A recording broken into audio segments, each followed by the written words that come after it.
Pero desde la tarde en que llamó a los niños para que lo ayudaran a desempacar las cosas del laboratorio, les dedicó sus horas mejores.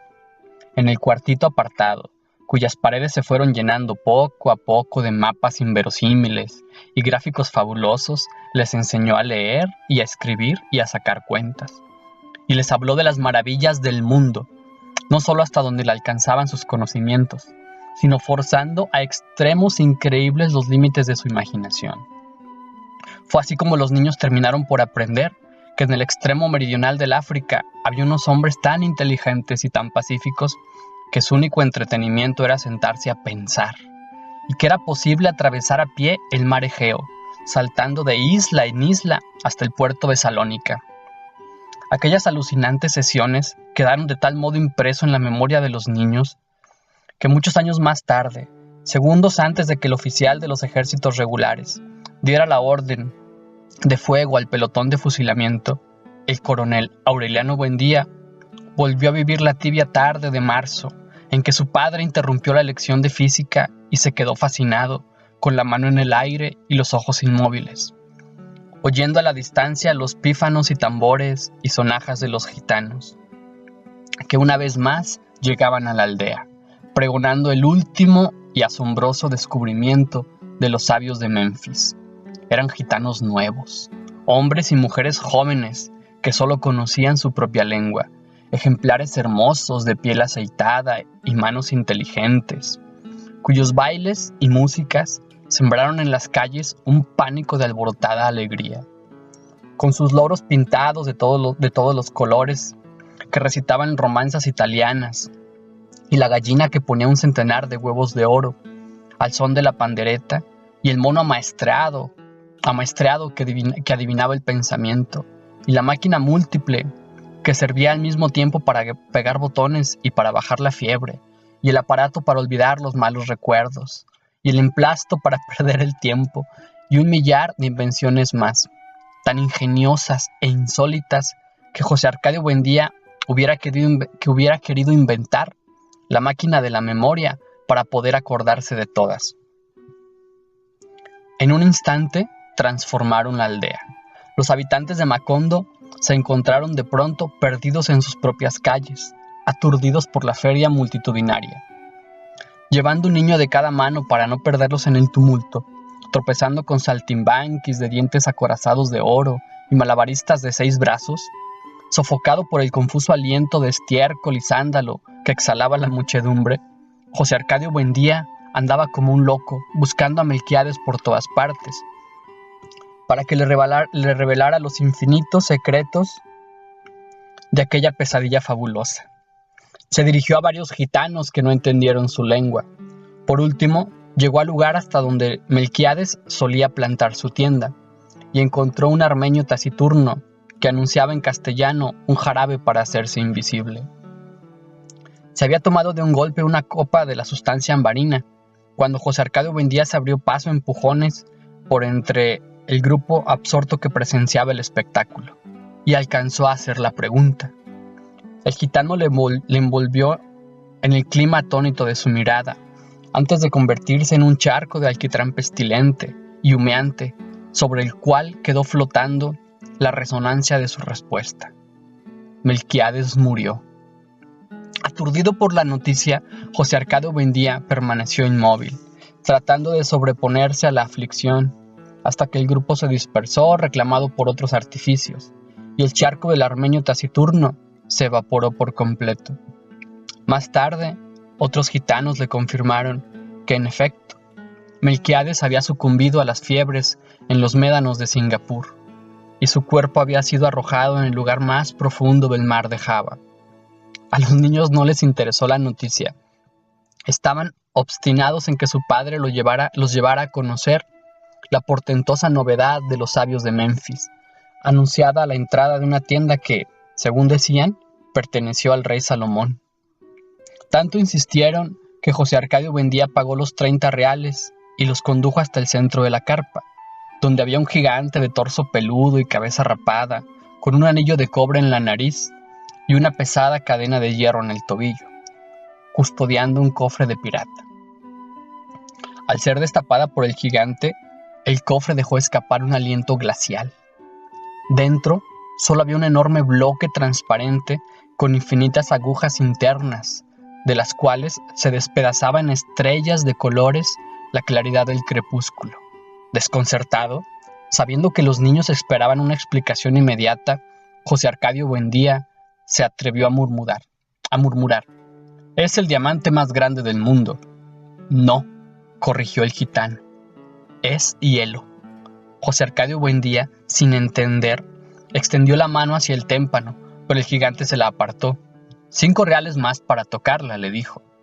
José Arcadio Buendía los pagó, y entonces puso la mano sobre el hielo, y la mantuvo puesta por varios minutos, mientras el corazón se le hinchaba de temor y de júbilo al contacto del misterio.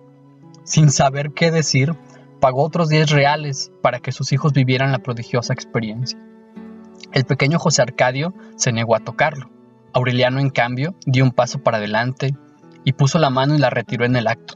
«Está hirviendo», exclamó asustado, pero su padre no le prestó atención. Embriagado por la evidencia del prodigio, en aquel momento se olvidó de la frustración de sus empresas delirantes y del cuerpo de Melquiades abandonado al apetito de los calamares. Pagó otros 5 reales y con la mano puesta en el témpano, como expresando un testimonio sobre el texto sagrado, exclamó: «Este es el gran invento de nuestro tiempo».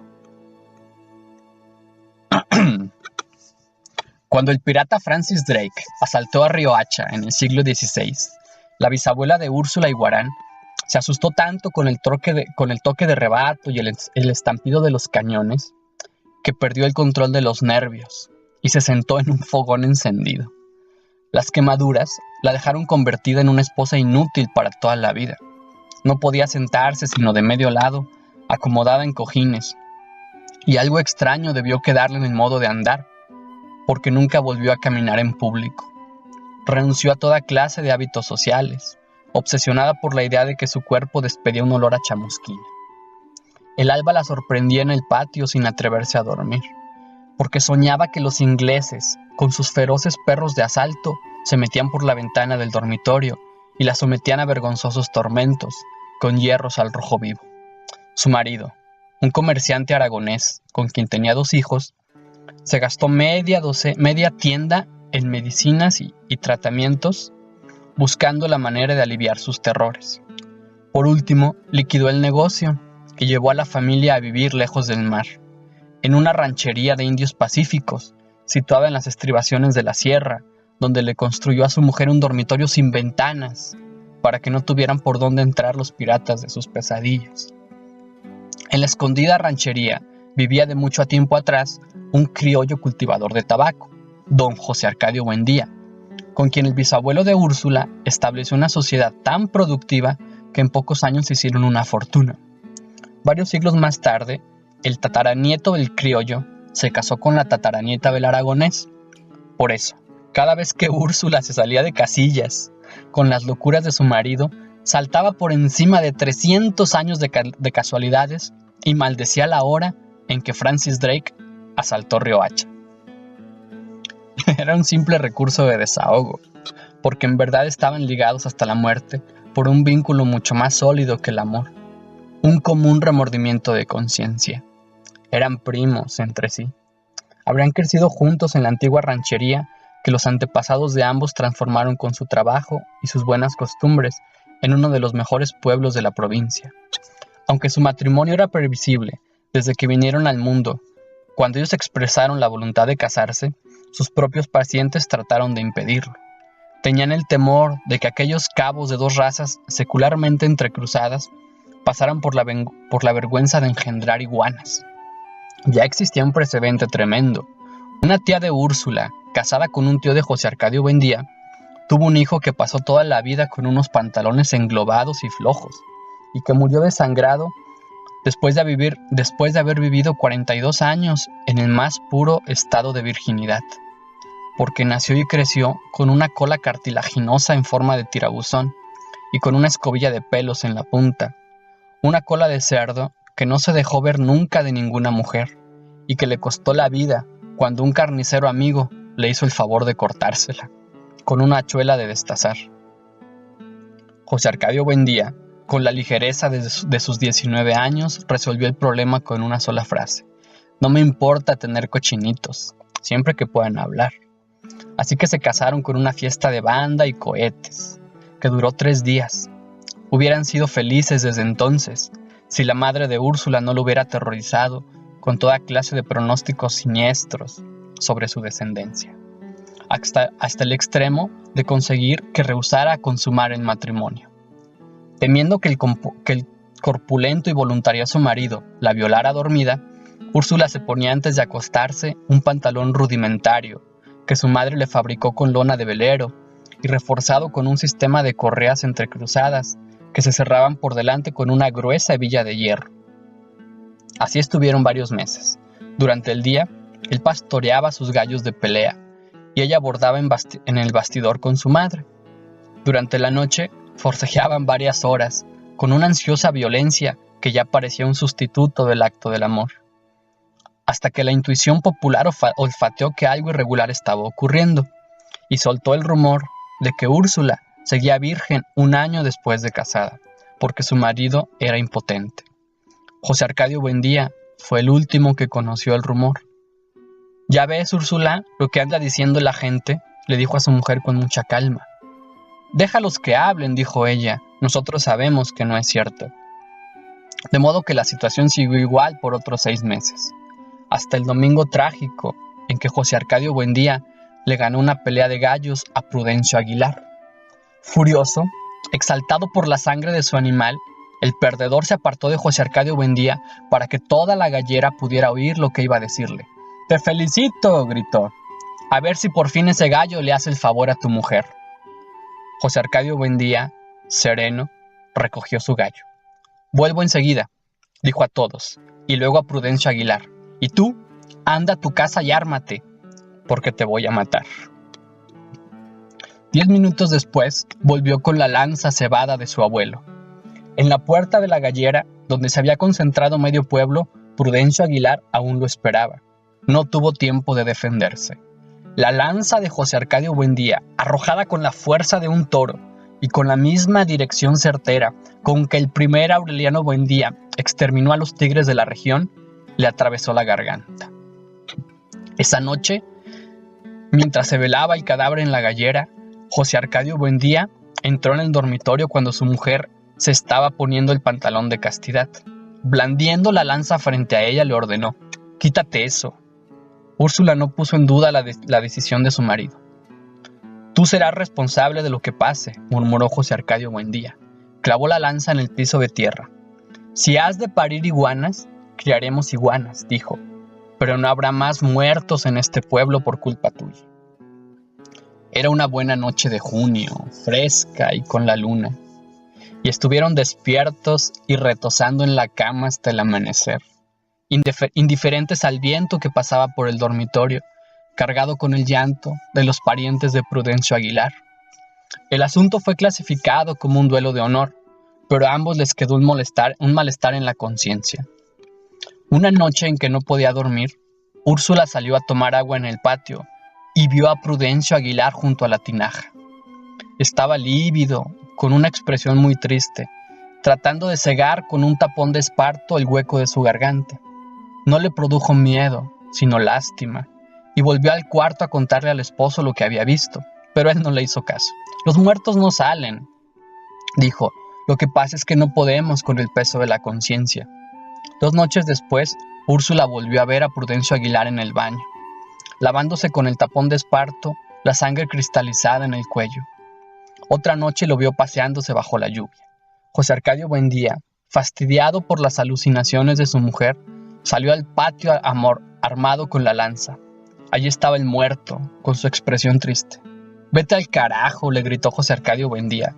«Cuantas veces regreses volveré a matarte». Prudencio Aguilar no se fue. Ni José Arcadio Buendía se atrevió a volver a arrojar la lanza, pero desde entonces no pudo dormir bien. Le atormentaba la inmensa desolación con que el muerto lo había mirado desde la lluvia, la honda nostalgia con que añoraba a los vivos, la ansiedad con que registraba la casa buscando agua para mojar su tapón de esparto. «Debe estar sufriendo mucho», le decía a Úrsula. se ve que está muy solo. Ella estaba tan conmovida que la próxima vez que vio al muerto destapando las ollas de la hornilla, comprendió lo que buscaba, y desde entonces le puso tazones de agua por toda la casa. Una noche en que lo encontró lavándose las heridas en su propio cuarto, José Arcadio Buendía no pudo resistir más. «Está bien, Prudencio», le dijo, «nos iremos de este pueblo, lo más lejos que podamos, y no regresaremos jamás. Ahora vete tranquilo». Fue así como emprendieron la travesía de la sierra. Varios amigos de José Arcadio Buendía, jóvenes como él, embullados con la aventura, desmantelaron sus casas y cargaron con sus mujeres y con sus hijos hacia la tierra que nadie les había prometido. Antes de partir, José Arcadio Buendía enterró su lanza en el patio y degolló uno tras otro sus magníficos gallos de pelea, confiando en que de esa forma le daba un poco de paz a Prudencio Aguilar. Lo único que se llevó Úrsula fue un baúl con sus ropas de recién casada, unos pocos útiles domésticos y el cofrecito con las piezas de oro que heredó de su padre. No se trazaron un itinerario definido, solamente procuraban viajar en sentido contrario al camino de Riohacha, para no dejar ningún rastro ni encontrar gente conocida. Fue un viaje absurdo. A los 14 meses, con el estómago estragado por la carne de mico y el caldo de culebras, Úrsula dio a luz un hijo, con todas sus partes humanas.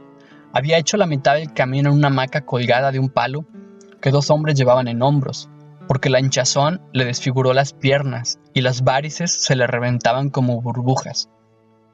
Aunque daba lástima verlos con los vientres templados y los ojos lánguidos, los niños resistieron mejor el viaje que sus padres, y la mayor parte del tiempo les resultó divertido.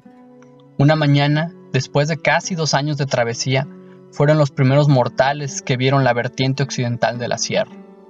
Desde la cumbre nublada contemplaron la inmensa llanura acuática de la Ciénaga Grande, emplayada hasta el otro lado del mundo, pero nunca encontraron el mar. Una noche, después de varios meses de andar perdidos por entre los pantanos, lejos ya de los últimos indígenas que encontraron en el camino, acamparon a la orilla de un río pedregoso, cuyas aguas parecían un torrente de vidrio helado. Años después, durante la Segunda Guerra Civil, el coronel Aureliano Buendía trató de hacer aquella misma ruta para tomarse a Riohacha por sorpresa, y a los 6 días de viaje comprendió que era una locura. Sin embargo, la noche en que acamparon junto al río, las huestes de su padre tenían un aspecto de náufragos sin escapatoria. Pero su número había aumentado durante la travesía y todos estaban dispuestos, y lo consiguieron, a morirse de viejos. José Arcadio Buendía soñó esa noche en que en aquel lugar se levantaba una ciudad ruidosa, con casas de paredes de espejo. Preguntó qué ciudad era aquella y le contestaron con un nombre que nunca había oído, que no tenía significado alguno, pero que tuvo en el sueño una resonancia sobrenatural. Macondo. Al día siguiente, convenció a sus hombres de que nunca encontrarían el mar. Les ordenó derribar los árboles para hacer un claro junto al río, en el lugar más fresco de la orilla, y ahí fundaron la aldea. José Arcadio Buendía no logró descifrar el sueño de las cajas con paredes de espejos hasta el día en que conoció el hielo. Entonces creyó entender su profundo significado. Pensó que en un futuro podrían fabricarse bloques de hielo en gran escala, a partir de un material tan cotidiano como el agua, y construir con ellos las nuevas casas de la aldea. Macondo dejaría de ser un lugar ardiente, cuyas bisagras y aldabas se torcían de calor, para convertirse en una ciudad invernal. Si no perseveró en sus tentativas de construir una fábrica de hielo, fue porque entonces estaba positivamente entusiasmado en la educación de sus hijos, en especial la de Aureliano, que había revelado desde el primer momento una rara intuición alquímica. El laboratorio había sido desempolvado. Revisando las notas de Melquiades, ahora serenamente, sin la exaltación de la novedad, en prolongadas y pacientes sesiones, trataron de separar el oro de Úrsula del cascote adherido al fondo del caldero. El joven José Arcadio participó apenas en el proceso. Mientras su padre solo tenía cuerpo y alma para el atanor, el voluntarioso primogénito, que siempre fue demasiado grande para su edad, se convirtió en un adolescente monumental. Cambió de voz, El bozo se le pobló de un vello incipiente. Una noche, Úrsula entró en el cuarto cuando él se quitaba la ropa para dormir y experimentó un confuso sentimiento de vergüenza y piedad. Era el primer hombre que veía desnudo después de su esposo, y estaba tan bien equipado para la vida que le pareció anormal. Úrsula, encinta por tercera vez, vivió de nuevo sus terrores de recién casada. Por aquel tiempo iba a la casa una mujer alegre, deslenguada y provocativa, que ayudaba en los oficios domésticos y sabía leer el porvenir en la baraja. Úrsula le habló de su hijo. Pensaba que su desproporción era algo tan desnaturalizado como la cola de cerdo del primo. La mujer soltó una risa expansiva que repercutió en toda la casa como un reguero de vidrio. Al contrario, dijo, ¿será feliz? Para confirmar su pronóstico, llevó los naipes a la casa pocos días después y se encerró con José Arcadio en un depósito de granos contiguo a la cocina. Colocó las barajas con mucha calma en un viejo mesón de carpintería, hablando de cualquier cosa, mientras el muchacho esperaba cerca de ella, más aburrido que intrigado. De pronto, extendió la mano y lo tocó. ¡Qué bárbaro!, dijo, sinceramente asustada, y fue todo lo que pudo decir. José Arcadio sintió que los huesos se le llenaban de espuma, que tenía un miedo lánguido y unos terribles deseos de llorar. La mujer no le hizo ninguna insinuación, pero José Arcadio la siguió buscando toda la noche en el olor de humo que ella tenía en las axilas y que se le quedó metido debajo del pellejo. Quería estar con ella en todo momento. Quería que ella fuera su madre, que nunca salieran del granero y que le dijera ¡qué bárbaro! Y que lo volviera a tocar y que le volviera a decir ¡qué bárbaro! Un día no pudo soportar más y fue a buscarla a su casa. Hizo una visita formal incomprensible, sentado en la sala sin pronunciar una palabra. En ese momento no la deseó. La encontraba distinta, enteramente ajena a la imagen que inspiraba su olor, como si fuera otra. Tomó el café y abandonó la casa deprimido. Esa noche, en el espanto de la vigilia, la volvió a desear con una ansiedad brutal. Por entonces no la quería como era en el granero, sino como había sido en aquella tarde. Días después, de un modo intempestivo, la mujer lo llamó a su casa, donde estaba sola con su madre, y lo hizo entrar en el dormitorio con el pretexto de enseñarle un truco de barajas. Entonces lo tocó con tanta libertad que él sufrió una desilusión después del estremecimiento inicial, y experimentó más miedo que placer. Ella le pidió que esa noche fuera a buscarla. Él estuvo de acuerdo por salir del paso, sabiendo que no sería capaz de ir. Pero esa noche, en la cama ardiente, comprendió que tenía que ir a buscarla aunque no fuera capaz. Se vistió a tientas, oyendo en la oscuridad la reposada respiración de su hermano, la tos seca de su padre en el cuarto vecino, el asma de las gallinas en el patio, el zumbido de los mosquitos, el bombo de su corazón y el desmesurado bullicio del mundo que no había advertido hasta entonces, y salió a la calle dormido. Deseaba de todo corazón que la puerta estuviera atrancada y no simplemente ajustada como ella le había prometido. Pero estaba abierta. La empujó con la punta de los dedos y los goznes soltaron un quejido lúgubre y articulado que tuvo una resonancia helada en sus entrañas. Desde el instante en que entró, de medio lado y tratando de no hacer ruido, sintió el olor. Todavía estaba en la salita, donde los 3 hermanos de la mujer colgaban las hamacas en posiciones que él ignoraba y que no podía determinar en las tinieblas. Así que le faltaba atravesarla a tientas, empujar la puerta del dormitorio y orientarse ahí de tal modo de que no fuera a equivocarse de cama. Lo consiguió. Tropezó con los chicos de las hamacas, que estaban más bajas de lo que él había supuesto, y un hombre que roncaba. Hasta entonces se revolvió en el sueño y dijo con una especie de desilusión: era miércoles. Cuando empujó la puerta del dormitorio, no pudo impedir que raspara el desnivel del piso. De pronto, en la oscuridad absoluta, comprendió con una irremediable nostalgia que estaba completamente desorientado. En la estrecha habitación dormían la madre, otra hija con el marido y 2 niños, y la mujer que tal vez no lo esperaba. Había podido guiarse por el olor si el olor no hubiera estado en toda la casa. tan engañoso y al mismo tiempo tan definido como había estado siempre en su pellejo.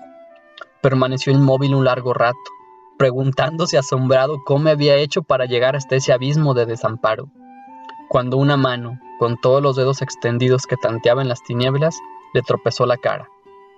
No se sorprendió, porque sin saberlo lo había estado esperando.